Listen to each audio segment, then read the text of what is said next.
Okay, sorry. We're going to be a little experimental. So I'm a little nervous. I'm chaotic. It feels like there's a lot of chaos going on. So I just wanted to like bring it down for a little bit. And those post-its are going to come in handy, and we'll revisit them at the end of the workshop, hopefully, if we have time. Well, actually, we'll visit them right now. So I want you on your post-its. I want you to kind of think about it throughout this session. When using AI, what are you afraid of losing? And if you're not afraid of losing anything when you're using AI, as we transition to Brightspace, what are you afraid of losing? So just write that down on your post-it and keep it to yourself.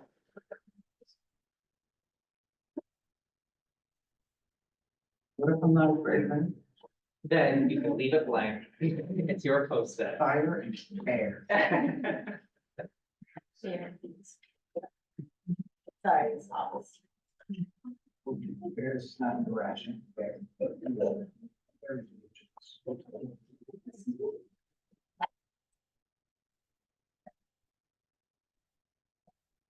Great, so I'll move on just because I know we're kind of short on time and I don't want to take, I know I'm right before lunch, so I don't want us to go further than we need to, but just a brief agenda.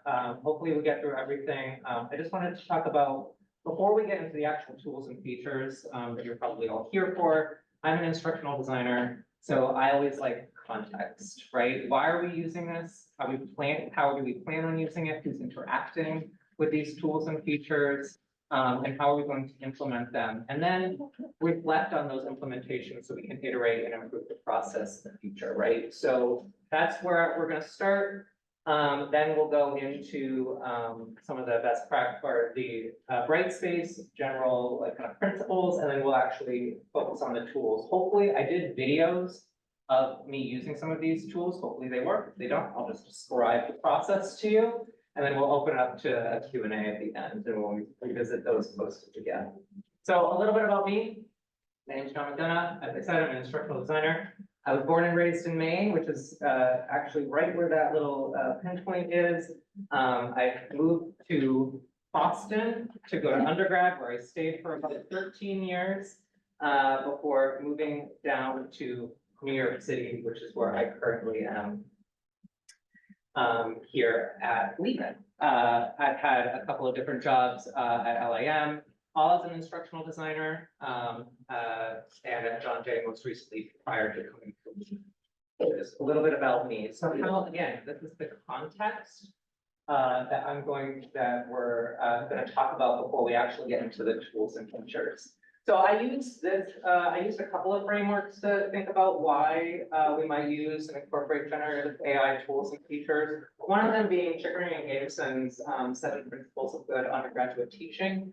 I do have, you can access it through, I think there should be a link there, but if you're not familiar, Chickering and Gamison did some research on most common best practices around teaching and what makes a class successful. And they found that the most successful courses had all 7 of these things. And some of the not least successful, but the middle success courses had at least 1 or more of these things, right? So it would be 1, encourages contact between students and faculty, which you can do with the tools and feature and Brightspace. Develops reciprocity and cooperation among students. You can use groups, you can send announcements, you can really encourage the interaction between students using some of these features. Uses active learning techniques. You can create student individualized learning paths using some of the adaptive release features as well as other features. Gives prompt feedback, again, with the adaptive release. There's also something called intelligent agents, which I'll go over in a second, where you can set up settings. So if students don't even log into the course, within a certain amount of time, they receive an email or an announcement saying, hey, you're in this course. Here's a link to the supporting material or the actual course. Emphasizes time on task, communicates high expectations, and respects diverse talents and modes of learning. Another framework that I wanted to kind of focus on was machine learning and AI models. We're talking about AI, right? So this was, while I was doing some initial research on this particular topic, I found the way that this machine learning was described, I thought it was somewhat connected to how and why we might be using these tools and features in G12 of Brightspace, right? So we're trying the data, just kind of be abstract with me, right? So the data is your experience in teaching your class, right? So you have the data, you understand how students have interacted in class before. So then you can create these areas or these little pathways or interactions with students using the AI features in Brightspace to connect those students with those announcements, to create individualized learning paths so that you can collect the data and further understand how students are interacting with those forms of communication so that it either improves their academic standing in the course or kind of takes away from their academic standing in the course, right? So usually, right, if a student isn't logging into your class, maybe they just don't know, so you need to give that extra push. But you can set that up, because I know as a faculty member, right, we are being asked more and more to do more and more. So you can preset that up for the semester, so you don't have to necessarily worry about sending those forms of communication. I don't want to belabor the point on this particular model, but once you kind of understood where students excel using some of these features, you can adapt it and hopefully it will create a really great result for the students. So I want to just generally again speak, ask you, in what ways has AI affected your experience, either in the classroom or as an individual on academic related? I'll give an example. I use Spotify. Spotify gives me a daily playlist based off of the data that when I look up an artist or a song, I'm a Britney Spears fan. So usually it's Britney Spears pop 2000s Y2K kind of related, right? So when I get my daily playlist, it'll give me songs either related to or corresponding to kind of that pop genre. Right, so that was an unprofessional, unacademic way that AI has affected my life, so I'm posing it all to you. Right. Well, it's made daily routine quicker. So that, what it take me, a week or two to create a service or a lesson plan, I have done it in literally, initially done, half hour, 15 minutes, but then when I teach the learners, I can create, stuff. Right. And have you found that the more you use it, the even faster that becomes, or easier it is? Well, yeah, I mean, with a certain chat, yes, now become more learning, and then with the whole pilot that we have access to, that's even better, but, and then, you're getting more advanced, you can create your own GPT that allows you to put in information and gives you, based on the information provided and the parameters you set. But it definitely makes your time on task a lot easier, quicker. Great. Focus, yeah. Active, right? Yeah, focus. Yeah. I think it does the broad strokes and the blunt cut things, like using the metaphor of like carving a piece of wood. It's counterintuitive. People think that like a Dremel or a power tool is going to be able to do intricate things. But in reality, it'll cut away a lot of the extraneous and then hand tools. And how that relates is that you have a big idea, it's going to give you some structure, but it really takes human intelligence to refine and adapt to the specific application. Yeah. Awesome. Yeah. I teach some things like coding and things like that, and it's one of the things is it's different in how you can evaluate. I can ask it a question for help on something and take the response and use it quickly, but the students have a much harder time because they can't always evaluate the response and see if it's actually what they want. And I'm finding also like that in other tasks, like when they do writing, they'll just sort of often be tempted to just take what it gives and not use it as that sort of tool that gives you 80%, and then you have to put in the 20%. So that's one thing I'm still dealing with, is like how to get incorporated, have students incorporate it, but realize how they can do it, and not that it's like, it's not a copy paste thing, but it's a mechanism that is important for, you know, the end product. Great, so it sounds like it's like leveling up maybe some students like thinking, saving time.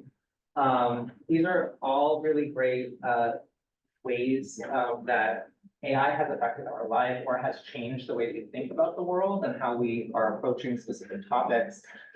These few slides here are just to illustrate that Brightspace really is trying to think of all of these issues as well, right? So these definitions actually come from these links. I believe you'll have access, please come in.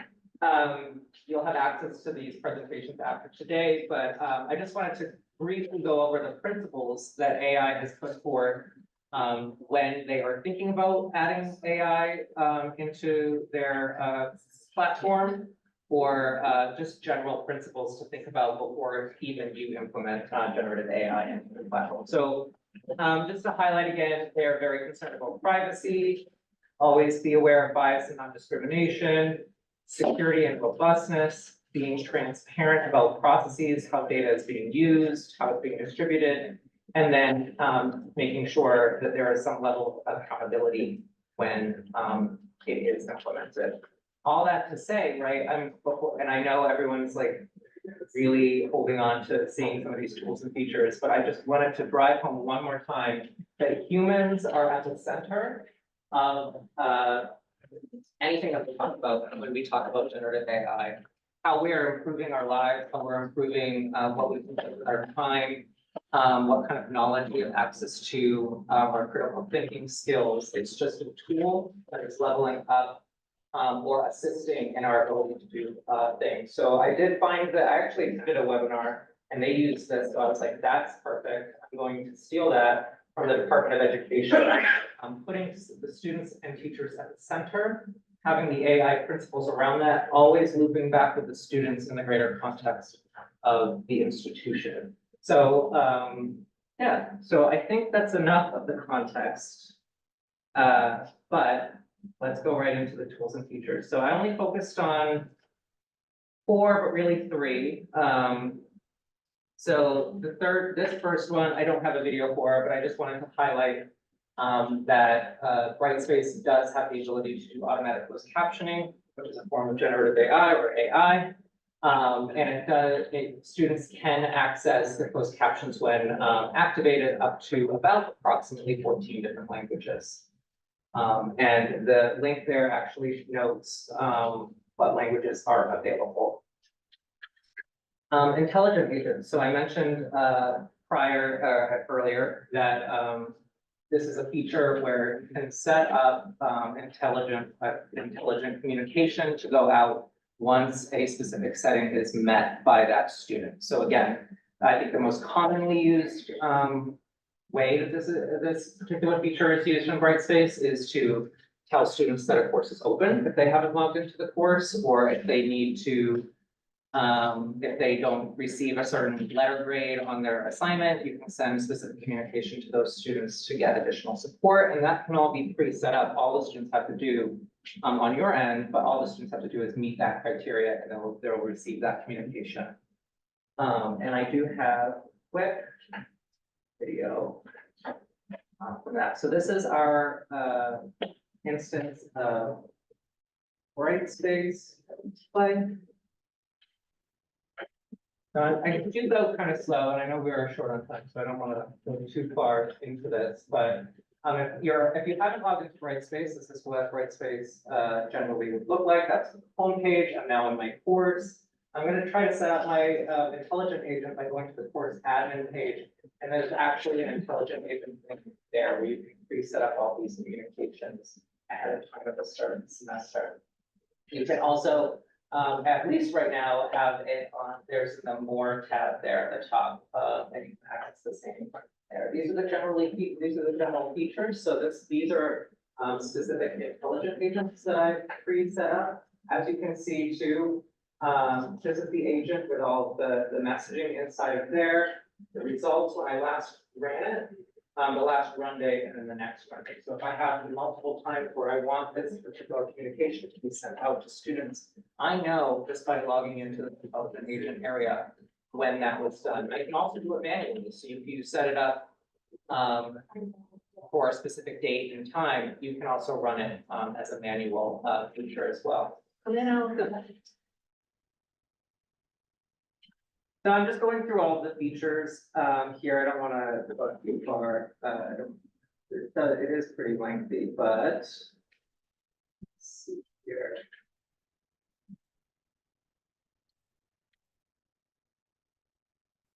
So this is an example of a release condition.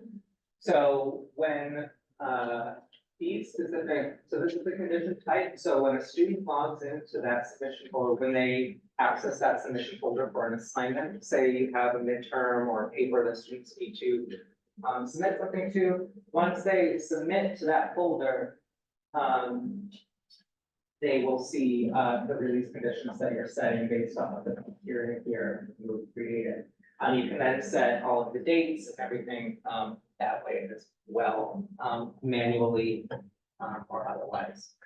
So I'm going to move on to release conditions, and I know I'm going by pretty fast, but I know we're short on time. So adaptive release conditions, so meetings, and again, going back to that context of why this is important, it could create a personalized learning path for your students. So you could use these release conditions in the content area of your course or in your assignments, where if the student meets the criteria that you're setting, they are brought to another area of the course to get further support or progress them forward in the course. Say they are mastering the skills or the knowledge that you need them to. You don't need them to go through specific immediately following like content, so you can push them forward in your course. And there's a whole list. I mean, I couldn't really capture that in the video, but there's multiple ways in which you can set these conditions to meet your students. Here I'm in the course again, and you know that a release condition has been set because of this icon here. In all conditions, I set this, as all conditions must be met for this particular assignment. So I just went into the module area, the content area, and set a start date, an end date, a due date, or I can just create a new release condition, which I'm going here right directly in the platform. These are the condition types. As you can see, it's quite lengthy, and they do separate between grades, content, surveys. You can even do awards. So it's not just if a student doesn't meet something, but if they meet something, they're excelling, say, great job, keep going. Here's the communication. You can move forward even faster than you're setting what the condition details are. So again, you're setting this up at the head of the start of the semester, so that once students meet that condition, they just see this communication that you've preset. And edited.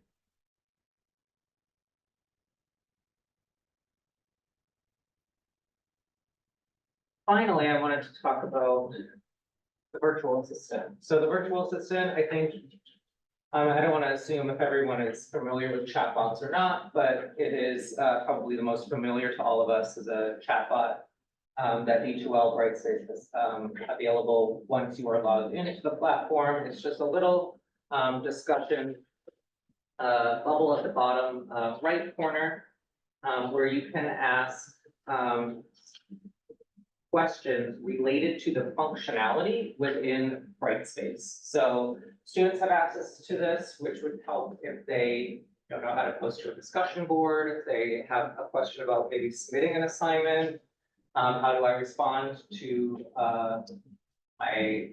how do I access groups or something like that. They can actually click onto this chatbot and get support materials based on the functionality within Brightspace. As a faculty member or someone who's setting up your course, you can actually use this. Because I'm going through all of this so fast and I'm not giving you how-to guides, you can actually use this chatbot to get support materials for how to use intelligent agents, how to use the adaptive release features as well as typing question. I don't know if you're seeing this, but these are all the questions I've been asking. It doesn't go into the content, so if a student has questions about like I don't know, this set of instructions for this assignment is confusing me, it doesn't really go into that, it just goes again into the functionality.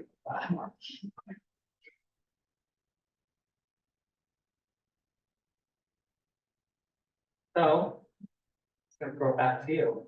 What features do you feel have the most potential? Or do you feel like resonated with you?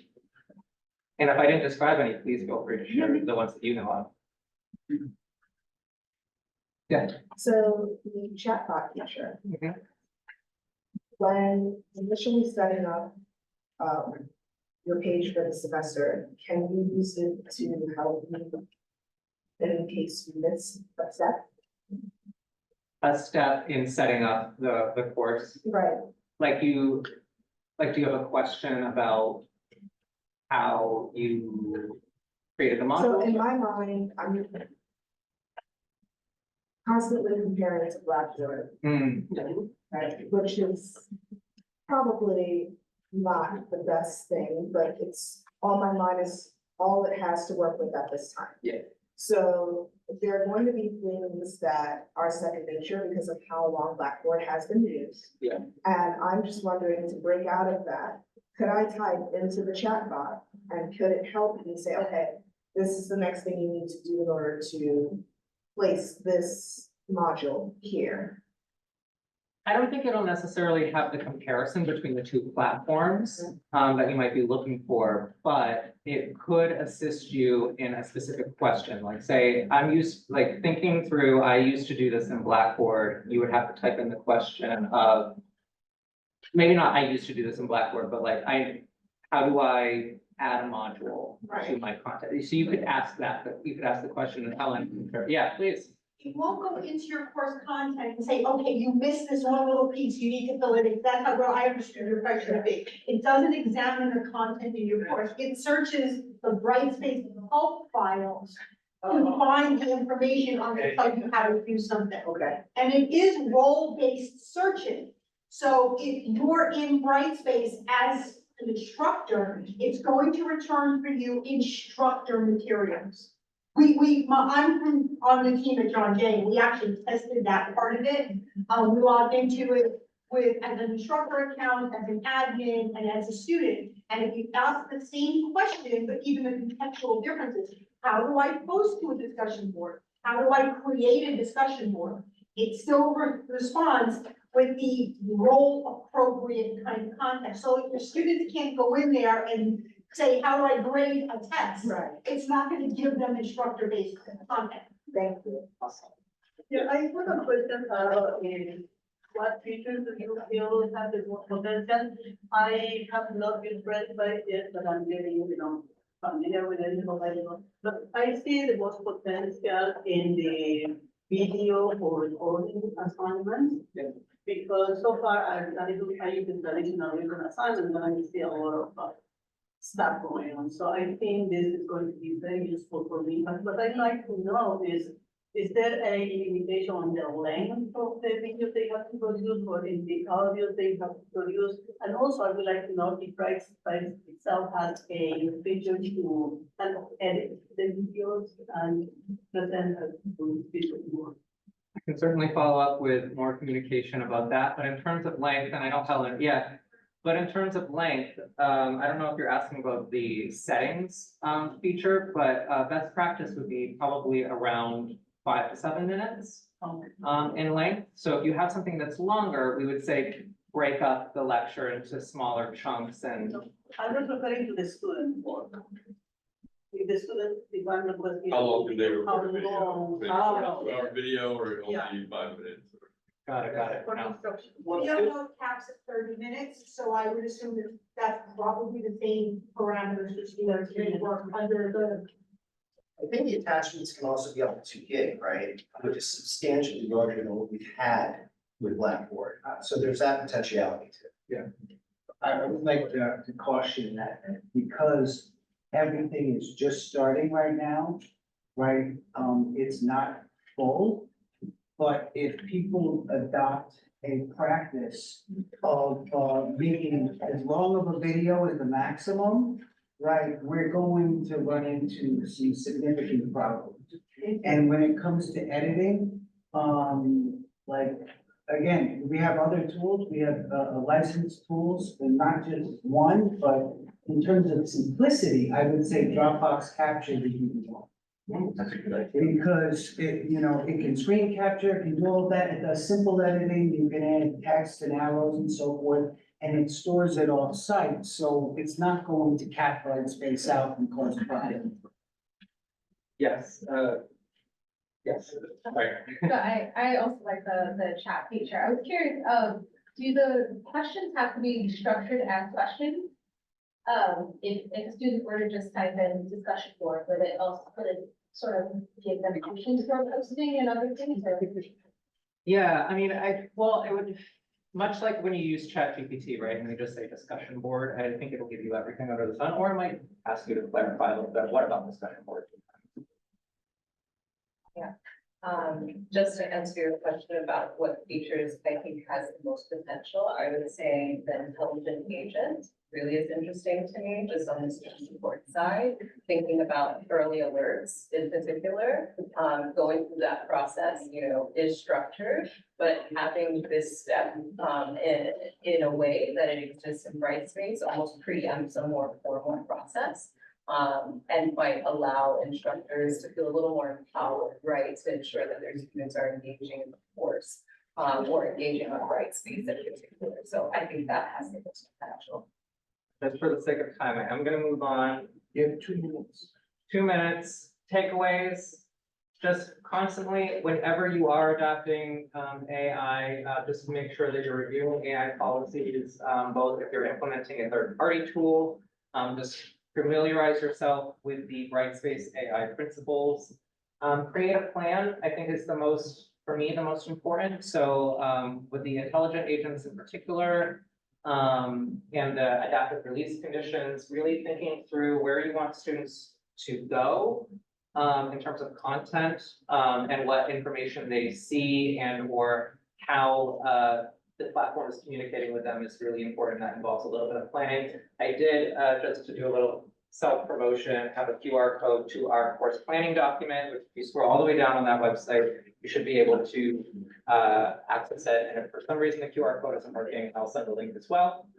And I know this can seem daunting, so just choose one feature. I think like during some of the discussion here, I don't know, processes change. One college might have one process in place, the other one might have a different one. Really just focus on one aspect of it, implement that, reflect on that experience, iterate, and then improve upon it for the next time, right? And I know I'm probably at time, but you don't have to write it down, but I just ask that you reflect on the prompt after this session. Have any of your thoughts changed around your original, I don't know, what you're afraid of losing statement was for those that were here? And if nothing changed, why? And if it did, what was the thing that made it change? With that, I guess I will, for you for lunch.